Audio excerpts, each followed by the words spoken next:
Hello दोस्तों, कैसे हो आप सभी। उम्मीद है आप सभी अच्छे होंगे और स्वस्थ होंगे। तो आज की वीडियो में हम बात करने वाले हैं माउथ अल्सर के बारे में। जानेंगे कि माउथ अल्सर क्या होता है, साथ ही साथ जानेंगे कि माउथ अल्सर के कारण क्या होते हैं, किस कारण से माउथ अल्सर होता है और इसका क्या इलाज होता है, कौन सी एंटीबायोटिक डॉक्टर के द्वारा दी जाती है जो कि इफेक्टिव एंटीबायोटिक होती है इनमें। तो इन सभी बातों के बारे में आज की वीडियो में चर्चा करेंगे। दोस्तों, बने रहिए वीडियो के अंत तक। तो चलिए शुरू करते हैं। आप देख सकते हैं कि माउथ अल्सर जो है इसको हम मुंह के अंदर छाला जब हो जाता है तो उसको ही हम माउथ अल्सर कहते हैं। यानी कि मुंह के अंदर छाला होना, मुंह के अंदर किसी भी साइड में थोड़ा सा जख्म बन जाना, तो वो एक प्रकार से अल्सर ही कहलाता है। तो मुंह के अंदर होता है तो माउथ अल्सर वो कहलाता है। और ये छाले कहीं भी हो सकते हैं दोस्तों मुंह के अंदर, जैसे कि लिप्स की यानी कि होठ की अंदर की साइड में हो जाते हैं, और जीभ पर भी हो जाते हैं, मसूड़ों के ऊपर भी हो जाते हैं, और हमारे टॉन्सिल जो होते हैं मुंह के अंदर, टॉन्सिल के ऊपर भी हो जाते हैं, और अंदर की तरफ जो है टॉन्सिल के आसपास भी ये हो जाते हैं। और ये जो छाले होते हैं दोस्तों बहुत ही अधिक पेनफुल होते हैं, जिसके कारण बोलने में कठिनाई होती है तथा कुछ भी खाने पीने में समस्या होती है। और जिस जगह पे ये छाले होते हैं तो वहाँ पर सूजन भी देखने को मिलती है, साथ ही साथ पेशेंट को जो है इनके कारण बुखार भी आ जाता है। अब देखते हैं ये छाले किस प्रकार के दिखते हैं दोस्तों। तो आप डायग्राम में देख सकते हैं कि देखो, जैसे होठ की अंदर की साइड में ये हो गए हैं छाले। यहाँ पर आप देख सकते हैं टॉन्सिल के आसपास ये छाले बन गए हैं, और ये धीरे धीरे बढ़ते हैं। देखो यहाँ पे छोटे छोटे और बन रहे हैं, तो ये धीरे धीरे बढ़ते चले जाते हैं। और यहाँ पे देखो टॉन्सिल के पास जो है वाइट वाइट जो है हो गया है अल्सर। और यहाँ पर देखो ये इस प्रकार के 4 डायग्राम में मैंने आपको दिखाया है कि इस प्रकार के अल्सर हो जाते हैं। जीभ पर भी हो जाते हैं और मुँह के अंदर कहीं भी ये हो जाते हैं। तो आप जानते हैं इनका कारण क्या है, कि किस कारण से ये होते हैं। तो माउथ अल्सर के जो मुख्य कारण हैं दोस्तों वे ये हैं कि जब कभी मुंह के अंदर बैक्टीरियल इन्फेक्शन होता है, तो बैक्टीरियल इन्फेक्शन होने के कारण माउथ अल्सर हो जाता है। और माउथ अल्सर होने में जो बैक्टीरिया अहम रोल निभाता है वो होता है हेलिकोबैक्टर पाइलोरी। हेलिकोबैक्टर पाइलोरी ये कुछ इस प्रकार का दिखाई देता है दोस्तों। और ये हेलिकोबैक्टर पाइलोरी जो है ना, मुंह के अंदर अल्सर पैदा करता है। साथ ही साथ ये हमारे इंटेस्टाइन के अंदर और स्टोमच के अंदर भी अल्सर पैदा करता है। लेकिन अधिकांशतः जो इसका अल्सर दिखाई देता है मुंह के अंदर दिखाई देता है। तो हमारे मुंह के अंदर इसका इन्फेक्शन अधिक मात्रा में देखने को मिलता है। अगर इसके कारण ना हो तो कभी कभी जो है अनडाइजेशन की शिकायत, पेट से संबंधित समस्याएं चल रही होती हैं, तो उस दौरान मतलब पेट का सिस्टम ठीक ना हो, पेट की कुछ कमी के कारण भी हमारा जो है ये अल्सर हो जाता है। साथ ही साथ जिस व्यक्ति को कॉन्स्टिपेशन की शिकायत रहती है, यानी कब्ज बनता है, तो उसको भी ये अल्सर बन सकता है। और क्या कारण हो सकते हैं, और इसका कारण जो है बी कॉम्प्लेक्स की कमी, विटामिन बी कॉम्प्लेक्स की कमी के कारण जो है माउथ अल्सर हो जाता है। कौन से विटामिन होते हैं जिनकी कमी के कारण होता है, तो ये फॉलिक एसिड और आयरन डिफिशियंसी के कारण होता है। तीसरा मुख्य कारण जो आप देख सकते हैं कि विटामिन बी कॉम्प्लेक्स की कमी के कारण जो है ये माउथ अल्सर बनता है। और विटामिन बी कॉम्प्लेक्स में कौन कौन से मुख्य विटामिन होते हैं जिनकी कमी के कारण ये अक्सर देखने को मिलता है, तो आप देख सकते हैं जैसे कि इसमें विटामिन बी 9 होता है, बी 9। साथ ही साथ विटामिन बी 2 और विटामिन बी 3, इन 3 विटामिन की कमी के कारण ये माउथ अल्सर जो है होता है। और साथ ही साथ आयरन की कमी भी हो जाती है, जिसके कारण हीमोग्लोबिन कम बनता है, तो उसके कारण भी जो है माउथ अल्सर हो जाता है। और विटामिन बी 9 का जो नाम होता है, केमिकल नेम इसका होता है फॉलिक एसिड, फॉलिक एसिड। ठीक है। और अगर मान लो विटामिन बी 2 का नाम जो होता है वो होता है राइबोफ्लेविन, राइबोफ्लेविन। और विटामिन बी 3 का जो नाम होता है वो होता है नियासिनेमाइड, नियासिनेमाइड। ये 3 प्रकार के विटामिन होते हैं दोस्तों जिनकी कमी से जो है ये माउथ अल्सर होता है। साथ ही साथ आयरन की डिफिशियंसी और कुछ और भी कमी होती है बॉडी के अंदर, जिसके कारण ये मतलब हो जाता है। लेकिन ये 3 मुख्य विटामिन होते हैं जिनके कमी के कारण जो है ये माउथ अल्सर बनता है। और इसके अलावा और क्या कारण हो सकते हैं जिसके कारण माउथ अल्सर बन सकता है, तो हमारे बॉडी के अंदर जो है प्रोबायोटिक्स की कमी जब होती है, प्रोबायोटिक्स यानी कि कुछ लैक्टोबैसिलस बैक्टीरिया होते हैं जो कि गुड बैक्टीरिया होते हैं, ये हमारे पेट के अंदर होते हैं, यानी इंटेस्टाइन के अंदर ये पाए जाते हैं। और ये हमारे लिए अच्छे होते हैं, गुड बैक्टीरिया होते हैं। ये दरअसल हमारे इंटेस्टाइन के अंदर क्या कार्य करते हैं, जो प्रोबायोटिक्स बैक्टीरिया होते हैं ये जो हार्मफुल बैक्टीरिया हमारी बॉडी के अंदर आते हैं उनको मारने का काम करते हैं। और ये कुछ विटामिन का फॉर्मेशन भी करते हैं, जैसे विटामिन ए का फॉर्मेशन करते हैं, विटामिन ई का फॉर्मेशन करते हैं, और विटामिन के का फॉर्मेशन ये करते हैं ये बैक्टीरिया।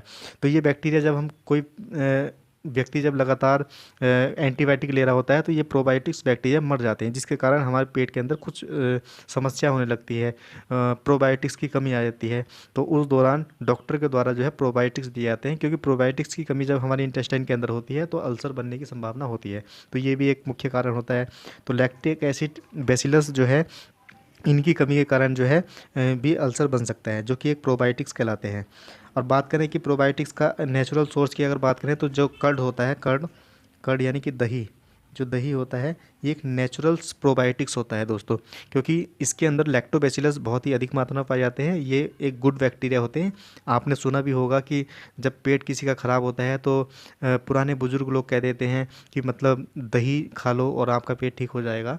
तो ये होता भी है दोस्तों कि आप अगर दही लेते हैं तो पेट ठीक हो जाता है, क्योंकि जो बैक्टीरिया इन्फेक्शन करते हैं हमारी आंत के अंदर, जिसके कारण पेट खराब हो सकता है, तो वे बैक्टीरिया हार्मफुल बैक्टीरिया होते हैं जो इन्फेक्शन करते हैं। और जब हम दही लेते हैं तो ये गुड बैक्टीरिया उनको जो है किल कर देते हैं, तो कहीं ना कहीं हमारी मदद करते हैं। तो इसलिए इनको जो है प्रोबायोटिक्स को एक तरीके से हम गुड बैक्टीरिया के रूप में जानते हैं।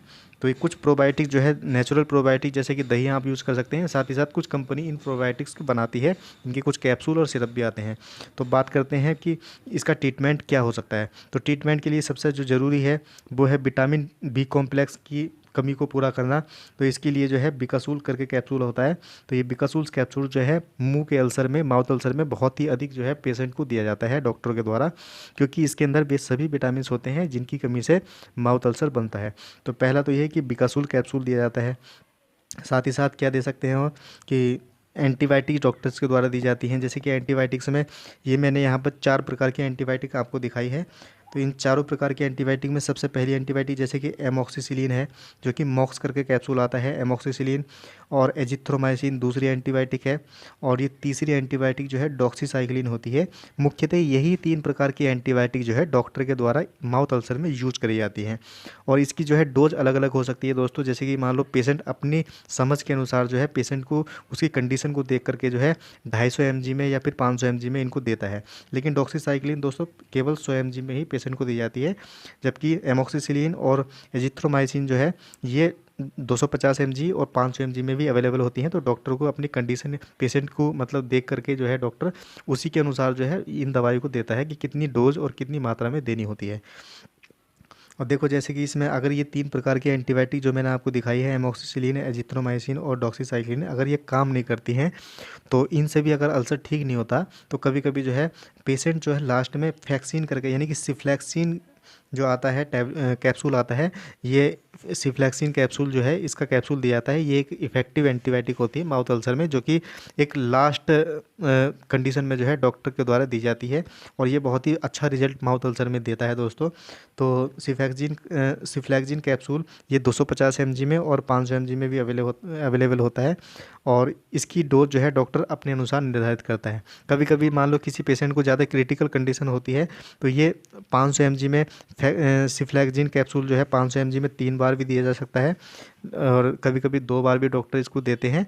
और कभी कभी किसी पेशेंट को 250 mg में भी देते हैं, और कभी कभी 500 mg में डॉक्टर चलाते हैं। अपनी कंडीशन के अनुसार पेशेंट को देख कर भी डॉक्टर देते हैं। तो ये 4 प्रकार की एंटीबायोटिक जो होती हैं ये डॉक्टर जो है इस माउथ अल्सर में देते हैं, जो कि इफेक्टिव एंटीबायोटिक है। और इसके अलावा डॉक्टर जो है कुछ प्रोबायोटिक्स पेशेंट को दे सकते हैं।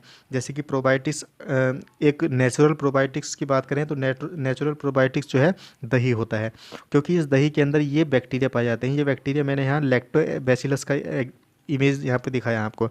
लैक्टोबैसिलस दोस्तों कुछ इस प्रकार के दिखाई देते हैं। ये लैक्टोबैसिलस है, ठीक है। और लैक्टिक एसिड ये प्रोड्यूस करते हैं, इसके कारण आपने देखा हो दही के अंदर कुछ खट्टापन होता है। और दही के अंदर ये बैक्टीरिया जो है अधिक मात्रा में पाए जाने के कारण जब हम इसको लेते हैं तो हमारे पेट के अंदर जो है ये हार्मफुल बैक्टीरिया को जो है नष्ट कर देते हैं।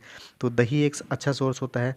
साथ ही साथ हम देख सकते हैं कि बीफीलैक कैप्सूल जो होता है कि ये भी एक नेचुरल मतलब एक कैप्सूल्स होता है, जो कि मतलब डॉक्टर के द्वारा तब दिया जाता है जब कोई व्यक्ति दही नहीं ले सकता है, और तो उनको जो है मतलब बीफीलैक करके कैप्सूल प्रोबायोटिक्स कैप्सूल होते हैं।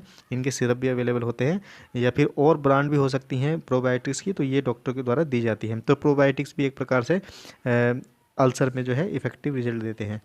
ओरासोल जेल दे सकते हैं, जैसे कि मान लो ओरासोल जेल ये माउथ अल्सर में यूज़ कराया जाता है, जहाँ पर अल्सर होता है मुंह के अंदर, तो वहाँ पे इस ओरासोल जेल को लगा दिया जाता है, तो जिससे कि अल्सर ठीक होने में बहुत ही ज़्यादा मदद मिलती है, उसका जो है पेन कम हो जाता है दोस्तों।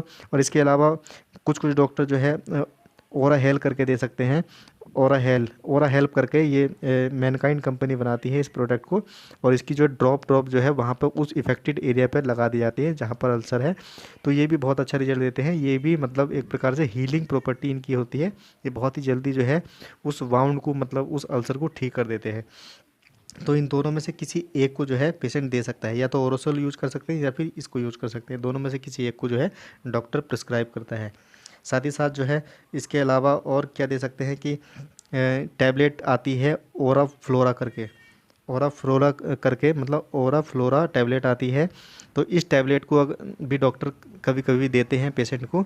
अगर मान लो डॉक्टर को लगता है कि ये इन 3 प्रकार के विटामिन यानी फोलिक एसिड, नियासिनामाइड और जो है राइबोफ्लेविन्स, इनकी कमी अगर व्यक्ति को है, और डॉक्टर देखता है कि मान लो इनकी कमी के कारण ही जो है अल्सर हो रहा है, तो डॉक्टर ओरा फ्लोरा करके टैबलेट भी दे सकते हैं। ठीक है, तो ये सभी दवाइयाँ जो आपने देखी दोस्तों, ये माउथ अल्सर में यूज़ करी